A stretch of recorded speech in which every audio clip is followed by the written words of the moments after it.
बच्चे English medium के और हिंदी मीडियम के आसानी से इसे समझ पाएंगे। देखो बात ये हो जाती है कि बच्चे सोचेंगे हमें इंग्लिश में पढ़ना है और हिंदी में पढ़ूं, दोनों भाषाओं का सबसे जरूरी है ना, तो हमने इसे बाइलिंगुअल बनाया है और बच्चों की गणित की समीकरणें होती हैं, वो 3 समीकरणें होती हैं। एक होती है v बराबर u प्लस at,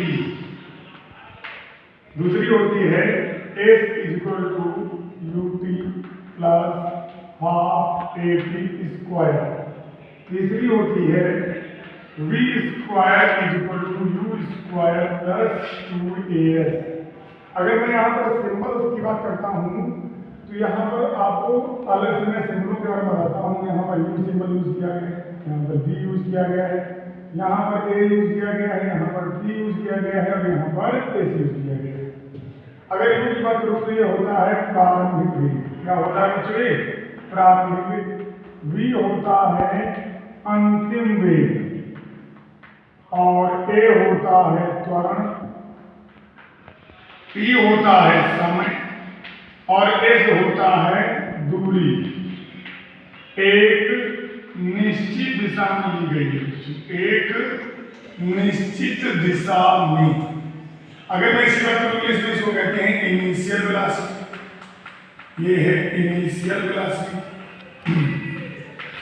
ये है बच्चों आपकी फाइनल वेलोसिटी और ये है आपका एक्सेलरेशन, ये है आपका टाइम और ये है आपका distance in a fix direction. ये हमारे बेटा सिंबल है। यदि मैं बात करूं तो हमारे पास गति की 3 समीकरणें हैं। एक है v बराबर u प्लस at, एक है s बराबर ut plus half at square और तीसरी है बच्चों v स्क्वायर बराबर u स्क्वायर प्लस 2as। हम जो लोग इनको प्रूव करने की बात करेंगे, इनको कैसे सिद्ध करना है, इनको कैसे हम प्रूव करेंगे, इस बात की चर्चा होगी आगे। तो जो हम ये करते हैं कि यहाँ की जो मैंने चीजें आपको बताई ये आपको भली प्रकार से समझ में आ गई होगी। अब हम एक एक समीकरण को लेंगे और उसे प्रूव करेंगे, उसे प्राप्त करेंगे कि कैसे आएगी। तो जो मैं इसके रिवाइज कर रहा हूँ और मैं आपको इसका प्रूफ बताने की कोशिश करूंगा। देखिए मैं बात करूंगी पहली समीकरण बच्चों v बराबर u प्लस at है, v बराबर u प्लस at। बच्चों इसके 2 तरीके होते हैं। एक होता है बीजगणितीय तरीका, एक होता है बच्चों क्या, हमारे पास 2 मेथड हैं।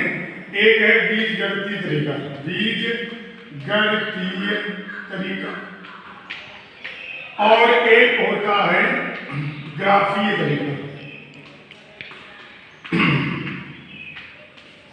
बीजगणितीय तरीके को कहते हैं अलजेब्राइक मेथड। क्या कहते हैं बच्चों? हम अलजेब्राइक मेथड। और ग्राफीय तरीका होता है ग्राफिकल मेथड। बच्चों अगर बात की जाए कि यहाँ पर अंतर क्या है, बेटा अलजेब्राइक मेथड का मतलब होता है कि यहाँ पर सिंबल्स का यूज किया जाएगा। किसका यूज किया जाएगा? सिंबल्स का हेल्प की मदद से और नए फार्मूलों के डिडक्शन से अगर इसे हम इस फार्मूले को पूरा करें तो ये बीजगणितीय तरीका कहलाएगा। अगर हम ग्राफ बना करके इस गणित के समीकरणों को प्राप्त करते हैं तो उसे कहते हैं ग्राफीय तरीका।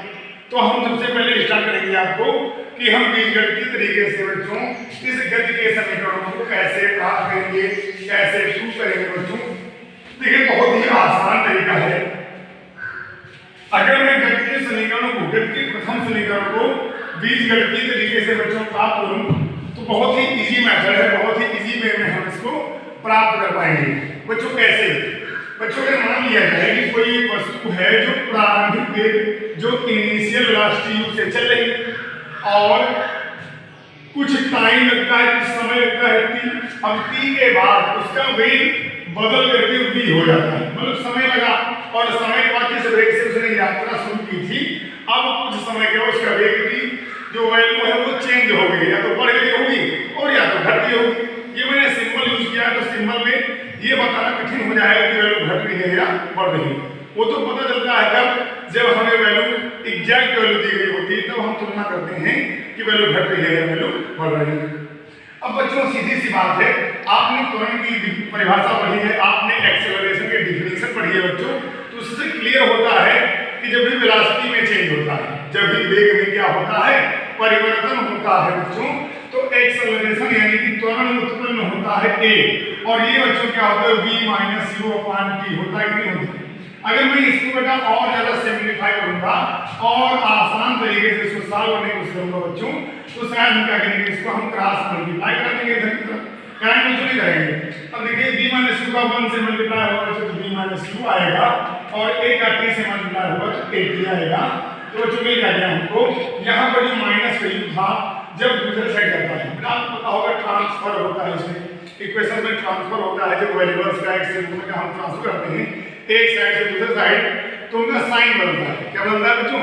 साइन बदलता है, यानी प्लस वाला माइनस, माइनस वाला प्लस।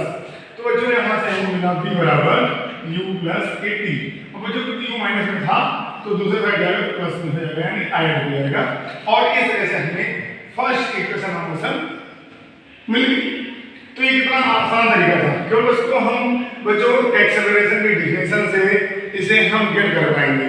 यहाँ पर हम उसका यूज देखें बच्चों, तो इसमें यूज उस कंडीशन में हो पाएगा जैसे हम किसी वेलोसिटी की किसी बॉडी की फाइनल वेलोसिटी निकालना है, या किसी बॉडी की इनिशियल वेलोसिटी निकालना है, या किसी बॉडी में कितना एक्सेलरेशन प्रोड्यूस हुआ है निकाल सकते हैं, या किसी बॉडी की वेलोसिटी के चेंज होने में कितना टाइम लग रहा है, उसको हम इसके द्वारा कैलकुलेट कर पाएंगे बच्चों। लेकिन अगर आप सोचो कि क्या इस इक्वेशन से हम कवर्ड डिस्टेंस निकाल पाएंगे, शायद पॉसिबल नहीं है, बात नहीं। तो ये जो इक्वेशन है बच्चों, ये वेलोसिटी, एक्सेलरेशन, टाइम को कैलकुलेट करने के लिए हेल्पफुल है। और फिर नेक्स्ट वीडियो में आपको हम सेकंड इक्वेशन को बताना सिखाते हैं।